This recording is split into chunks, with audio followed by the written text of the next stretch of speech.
नमस्कार दोस्तों, हमारी YouTube के इस मंच पर आप सभी का स्वागत है। और आज हम चर्चा करेंगे नई शिक्षा नीति के स्पेशली हायर एजुकेशन में जो बदलाव हुए हैं उसके संदर्भ में। मेरा ये जो लेक्चर है वैसे तो सभी एस्पिरेंट्स, चाहे वो नेट के हो, चाहे वो सिविल सर्विसेज को हो या कोई और हो, सबके लिए महत्वपूर्ण है। लेकिन स्पेशली मेरा जो उद्देश्य है वो ये है कि जो असिस्टेंट प्रोफेसर की तैयारी कर रहे हैं इंटरव्यू की एस्पिरेंट्स, उनको किस तरह के सवाल पूछे जा सकते हैं। वैसे चूँकि ये साक्षात्कार का उद्देश्य ये होता है कि जिस संस्था के भीतर एक विद्यार्थी अपना एक पूरा करियर देख रहा है उसके बारे में कितना जानता है, उसमें आने वाले बदलावों के बारे में वो कितना जानता है, उसके बारे में अगर कोई नीति है तो उसके बारे में कितना जानता है। अगर इस दृष्टि से देखा जाए तो बिल्कुल तय है इस बार कि इस बार के असिस्टेंट प्रोफेसर के जो इंटरव्यू है उसमें एनपी तो एक सब्जेक्ट रहेगा ही, लेकिन एनपी में भी हायर एजुकेशन के संदर्भ में जो बदलाव आए हैं या बदलावों का जो सजेशन है उस पर एक एस्पिरेंट्स को, एक इंटरव्यू देने वाले विद्यार्थी को बहुत गहरी समझ भी होनी चाहिए, बहुत गहरी विवेचना भी होनी चाहिए। इस वीडियो में मैं बहुत सारे पक्ष खोलूँगा, लेकिन इसके बाद एक और वीडियो होगा जिसमें समीक्षात्मक एक विश्लेषण ज़्यादा होगा। इसमें तथ्यात्मक चीज़ों को रखने की कोशिश करूँगा। डिटेल से बहुत सारी चीज़ें हमारा जो इंटरव्यू प्रोग्राम हम चला रहे हैं सभी सब्जेक्टों के असिस्टेंट प्रोफेसर के एस्पिरेंट्स के लिए, उसमें हम डिटेल से चर्चा करते ही हैं। उस प्रोग्राम से जुड़ने के लिए आपको हमारी एक ऐप है CB campus, C for Kolkata, B for Bombay, CB campus app, उसको डाउनलोड करके उसकी स्टोर में जा कर के जो कोर्स है वो आप उसके माध्यम से एडमिशन ले सकते हैं। उसके बाद में आपके कॉल हो जाएगा। हमारा एक प्रक्रिया और औपचारिक तौर पर उससे शुरू हो जाती है। लेकिन जो सोशल मीडिया और यूट्यूब के इस मंच पे मैं कोशिश कर रहा हूँ कि जो विद्यार्थी रिजल्ट नहीं आया है या जिनका आ गया है वो अपनी एक सिस्टमेटिक तैयारी शुरू कर दें। हम आज हायर एजुकेशन में क्या क्या बदलाव एनपी के अंदर है उस पर चर्चा करेंगे। देखिए, बदलाव स्ट्रक्चर में भी बहुत बड़ा है, बदलाव पाठ्यक्रम और सिस्टम में भी बहुत बड़ा है, बदलाव रेगुलेटरी एजेंसी के भीतर भी काफ़ी बड़ी बात की है, जो एंट्रेंस टेस्ट है उसकी भी बात है, एमफिल को ख़त्म करने की भी बात है, पीएचडी के भीतर भी बदलाव है, कॉलेज एजुकेशन का पूरा सिस्टम है उसकी भी बदलाव है। लेकिन सबसे पहले आपसे अगर कोई पूछे कि हायर एजुकेशन के संदर्भ में जो सबसे बड़ा लक्ष्य रखा गया है वो क्या रखा गया है, तो इसका जो जवाब होगा वो ये हो सकता है कि देखिए, अभी तक जो हमारा हायर एजुकेशन के भीतर जिसको हम कहते हैं सकल नामांकन अनुपात, ग्रोस एनरोलमेंट रेशो, ये 2018 तक के आंकड़े हैं। ये अभी तक 26.3% था और आने वाले 10 सालों में मतलब 2035 तक का लक्ष्य रखा गया, इसे बढ़ा करके 50% करने का लक्ष्य रखा है। ये अपने आप में छोटी बात नहीं है। आप सोचिए, हम आज़ादी से अब तक लगभग 25% तक पहुँचे हैं, 26.3%, और अब हम आने वाले 10-12 सालों में इसे 50% ग्रोस एनरोलमेंट रेशो का मतलब होता है जो स्कूली एजुकेशन जो विद्यार्थी जितनी संख्या की है उसके बाद में हायर एजुकेशन कितना करते हैं। तो लगभग अभी तक स्कूल एजुकेशन करने वालों में सिर्फ 1/4 विद्यार्थी ही हायर एजुकेशन मतलब यूजी तक की पढ़ाई करते हैं। अगर पीजी तक की है तो वो रेशो और भी बहुत कम हो जाएगा, और शायद चौंकाने वाला डेटा है, उसकी भी मैं बात आगे चल के करूँगा। इसे बढ़ा करके हम 50% करना चाहते हैं, और इसके लिए लगभग 3.5 करोड़ नई सीटें हायर एजुकेशन में बढ़ाने की आवश्यकता है। तो अपने आप में बड़ा लक्ष्य है, इसके लिए बड़ा इंफ्रास्ट्रक्चर भी चाहिएगा। तो समीक्षा में हम देखेंगे इस बात की, लेकिन काफ़ी बड़ा रेगुलेशन की बात है। ये तो है एक पॉइंट है। दूसरा बड़ा है कि पूरा पाठ्यक्रम और पूरी व्यवस्था में बदलाव तो बहुत आमूलचूल बदलाव हुआ है। देखिए, जो हमने स्कूल एजुकेशन पे पहले वीडियो बनाया है, स्कूल एजुकेशन में इतना बड़ा बदलाव नहीं है। 10+2 की जगह 5+3+3+4 कर दिया।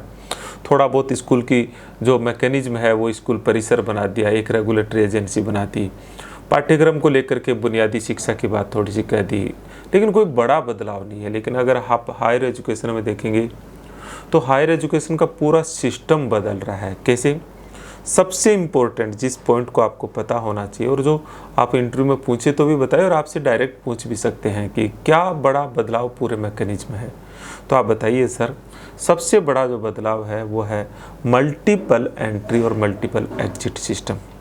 ध्यान दीजिए, एक एक चीज़ को समझाना उसी तरीके से कि आप कुछ भी बोलेंगे और कुछ भी उत्तर होगा नहीं। जो साक्षात्कार का सबसे बड़ी नब्ज ये होती है कि पूछने वाला जानना क्या चाह रहा है और आप कम शब्दों में वही बात रखो। इसलिए सुनना बहुत ध्यान से सुनना चाहिए, सामने वाला क्या पूछना चाह रहा है उसकी नब्ज तक जाना चाहिए और जो शब्द है उसी पे आपका आंसर हो। तो मल्टीपल एंट्री और मल्टीपल एग्जिट का मतलब क्या होता है? देखिए, मल्टीपल एंट्री का पहले मल्टीपल एग्जिट को समझिए। मल्टीपल एग्जिट का मतलब है कि एक हायर एजुकेशन में एक कोर्स होता है कि 3 साल का या 5 साल का है। तो मल्टीपल एग्जिट का मतलब है कि आप किसी भी जगह आप इसको एग्जिट कर जाओ, और मल्टीपल एंट्री का मतलब है कि वापस आप दोबारा से इसके भीतर आ सकते हो और दूसरी जगह आप प्रवेश कर सकते हो। तो मल्टीपल एग्जिट मल्टीपल एंट्री कैसे? फॉर एग्जांपल के तौर पर कि कोई कोर्स, जैसे इंजीनियरिंग का कोर्स 4 साल की इंजीनियरिंग है, फॉर एग्जांपल, कभी 5 की भी होती है, 4 साल की, या MBBS 5 साल का। 4 साल का इंजीनियरिंग का कोर्स है और 2 साल के बाद में अगर विद्यार्थी छोड़ करके कोई दूसरा कोर्स ज्वाइन कर सकता है तो NP उसको परमिट करती है, हाँ ऐसा कर सकते हो। फिर वो दूसरा कोर्स करके फिर वापस उसमें आना चाहिए, हाँ उसके बाद में उसको भी कर सकते हो, या उसको बीच में छोड़ के इसको आके फिर उसको कर ले। तो एक तरह से बहुत फ्लेक्सिबिलिटी दे देती है। इसको कहते हैं मल्टीपल एंट्री मल्टीपल एग्जिट। एक तो ये बहुत क्लियरली पता हो। एक पूरा ढांचा है, पूरा जो UG का और PG का, उसमें बड़ा बदलाव है। देखिए, मल्टीपल एंट्री मल्टीपल एग्जिट को थोड़ा सा देखिए और समझ लेते हैं इसी बात को। अगर 1 साल के भीतर, 1 साल में आप ड्रॉप आउट कर जाते हो तो उसको सर्टिफिकेट दे देंगे। पहले क्या होता था कि 4 साल की पूरा कोर्स में अगर मान लो 3 या 3.5 पे भी छोड़ दिया तो पूरा का पूरा उसकी पढ़ाई गई, कोई डिग्री नहीं मिलेगी, कोई डिप्लोमा नहीं मिलेगा। अब अगर 1 साल किया तो उसे सर्टिफिकेट दे दिया, अगर 2 साल का किया तो उसे डिप्लोमा दे देंगे, अगर 3 साल का किया तो उसको फिर स्नातक की डिग्री दे देंगे, अगर 4 साल का किया तो रिसर्च UG की डिग्री दे देंगे। ऐसे उसका, अगर UG में भी वो कितने साल करता है तो 1 साल भी किया करेंगे तो उसको कुछ ना कुछ दिया ज़रूर जाएगा। दूसरा जो इम्पोर्टेंट चीज़ है वो ये है कि पूरा सिस्टम को बदला है। जैसे अभी तक UG जो है वो 3 साल की थी और PG है वो 2 साल की। जनरली जो कॉलेज और यूनिवर्सिटी के भीतर जो अब तक का स्तर चल रहा था, अगर प्रोफेशनल कोर्स को छोड़ दिया जाए। अब इसमें बड़ा बदलाव है। UG जो है वो 4 साल की है UG, और PG है जिसने 4 साल की UG किया उसके लिए PG 1 साल की। देखिए, UG भी 2 तरह की है, अगर 3 साल में है तो स्नातक, और अगर 4 साल में है तो स्नातक विद रिसर्च। एक तो ये है, तो 3 साल की UG, 4 साल की UG, PG 1 साल की और 2 साल की। जिसने 3 साल की UG की, नहीं है UG का मतलब अंडर ग्रेजुएशन, स्नातक बोलते हैं, उसको 2 साल की PG करनी पड़ेगी, मतलब टोटल 5 साल। और अगर 4 साल की UG की तो उसे 1 साल की PG करनी पड़ेगी। समझ रहे? अब एक और इसके भीतर मॉडल है, वो है कि integrated 5 year UG PG course. इसमें क्या होगा कि आप UG और PG दोनों को एक इंटीग्रेटेड ही एडमिशन ले लेंगे। तो अब कई तरह के आपके पास ऑप्शन हो गया। 3 साल लो UG का डिग्री होगी, 4 साल UG प्लस रिसर्च की डिग्री होगी, 5 साल UG प्लस PG और रिसर्च की degree, UG plus PG research की डिग्री होगी। तो ये रिसर्च, इसमें एक शब्द लग रहा है, उसको भी अभी हम जानने की कोशिश करते हैं। तो एक बड़ा बदलाव ये है कि 3 साल भी है, 4 साल भी है, और दोनों का इंटीग्रेटेड 5 साल भी है। तो इस तरह से एक तो ये पूरा मैकेनिज्म को बदला गया है। दूसरा, पहले अभी तक जो PhD है वो PhD में 2 तरह का मैकेनिज्म था। एक तो PhD वो मिनिमम 3 ईयर की, और MPhil वो 2 साल की। तो बच्चे MPhil करते, उसके बाद में PhD लेते, या कुछ बच्चे डायरेक्ट PhD लेते। न्यू एजुकेशन पॉलिसी में हायर एजुकेशन में MPhil को ख़त्म किया गया है। ध्यान दीजिए, MPhil को ख़त्म किया गया, और यहाँ से सवाल आएगा। PhD जो 3 साल की थी वो मिनिमम 4 साल की, मतलब PhD करना अब थोड़ा और विस्तृत रूप दिया है। अब आप देखेंगे कि आपसे पूछा जाएगा कि एमफिल को क्यों ख़त्म किया गया, आप इस पर क्या राय है। तो आप इसमें बताएंगे कि एमफिल को जो ख़त्म किया गया वो इसलिए किया गया है क्योंकि इससे ओवरलैप हो रहा था, वही फिर दोबारा से फिर पीएचडी कोर्स वर्क के अंदर किया जा रहा था।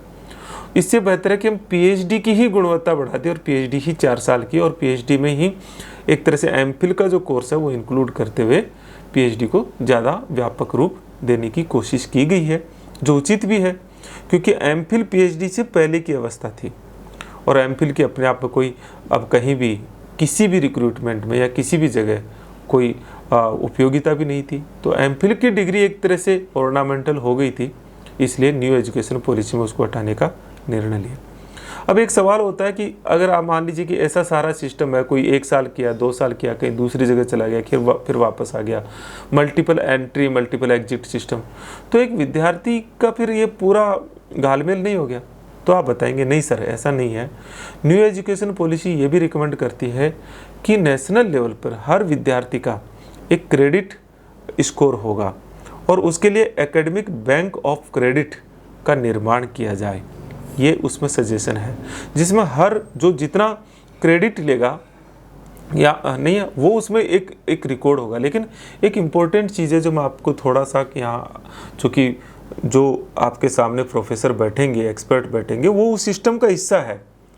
वो उनमें बहुत सारे जो है यूनिवर्सिटीज़ के भीतर जो है जो सिंडिकेट होती है उसके मेंबर होते हैं, कुछ और भी उसकी रिसर्च, कुछ बोर्ड ऑफ स्टडीज़ के मेंबर होते हैं। तो निश्चित तौर पर उन्हें ये चीज़ बारीकी से पता होती है और वो आपसे पूछ सकते हैं क्योंकि जो उनको आता है वो तो कम से कम वो जान सकते हैं। तो क्रेडिट क्या होता है, मेरा आपसे सजेशन है कि इसके लिए आप अलग अलग जो यूनिवर्सिटीज़ है, जैसे मेरी यूनिवर्सिटी है राजस्थान यूनिवर्सिटी जिसमें मैं अध्यापन करवाता हूँ, यूनिवर्सिटीज़ के सिलेबस को जाकर के देखिए तो वहाँ सिलेबस के पहले आपको डिटेल मिलेगी और उसमें डिटेल में आपको क्रेडिट स्कोर मिलेगा कि कितने क्रेडिट है और क्रेडिट जो है वो कितने आवर पढ़ाई करवाई जाती है।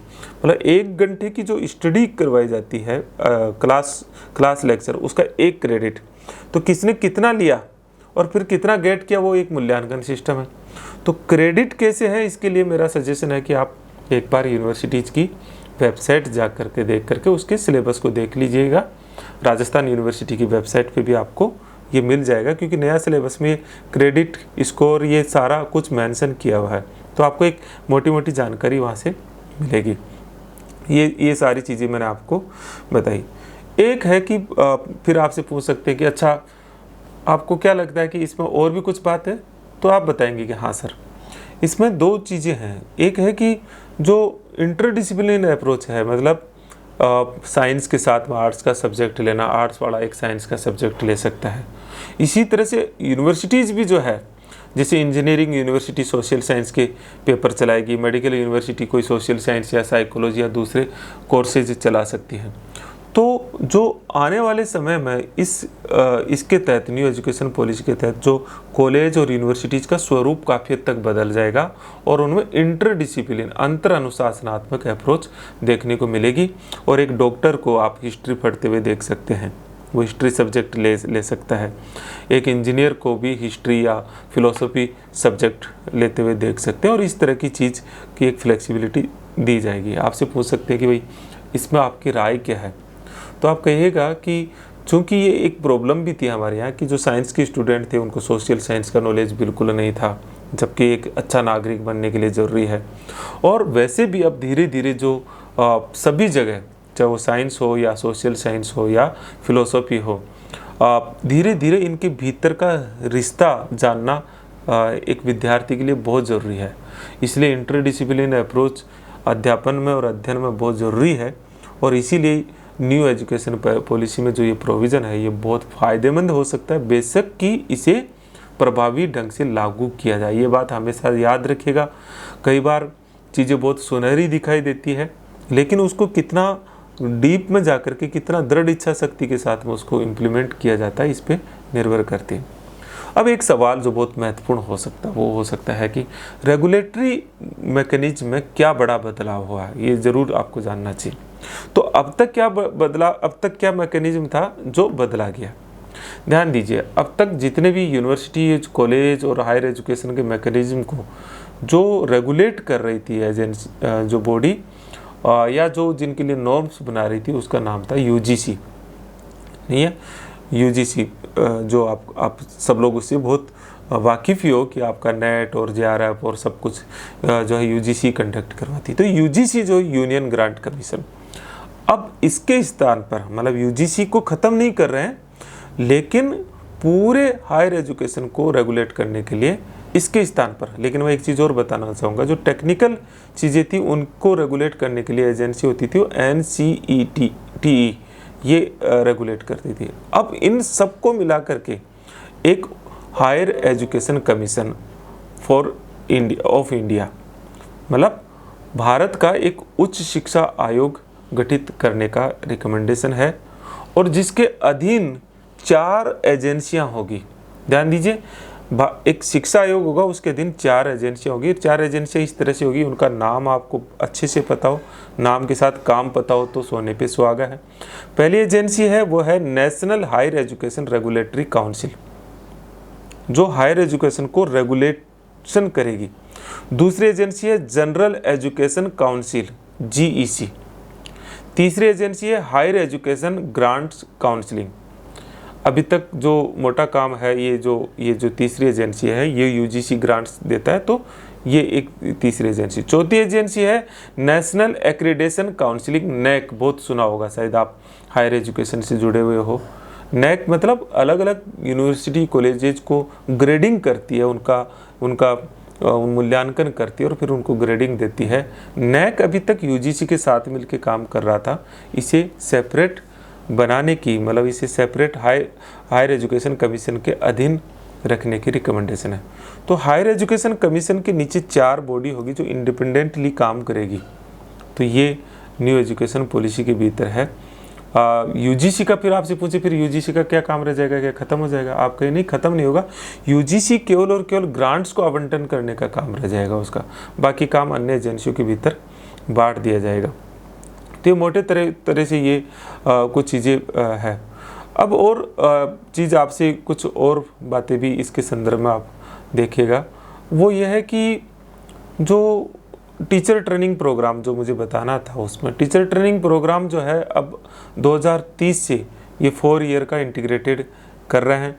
इसी तरह से कुछ और चीज़ें भी आप बता सकते हो, वो बता सकते हो कि जो विदेशी यूनिवर्सिटीज़ है उनके चूँकि 3.5 करोड़ सीटें ऐसे तो होगी नहीं, उनको आमंत्रित किया है कि दुनिया की शीर्ष जो यूनिवर्सिटी है वो यहाँ अपना कैंपस खोले, और इन सबसे कई चीज़ें देखने को मिलेगी। एक बात और जो विशेष आपको इसमें ध्यान रखनी है वो ये है, अभी तक जो कॉलेज होते हैं वो किसी यूनिवर्सिटी से संबंध होते हैं। जैसे राजस्थान यूनिवर्सिटी में जयपुर और दौसा ज़िले के जितने भी कॉलेज हैं वो उसके अधीन होते हैं, उससे कनेक्ट होते हैं, और वो उनकी मॉनिटरिंग एजेंसी भी है।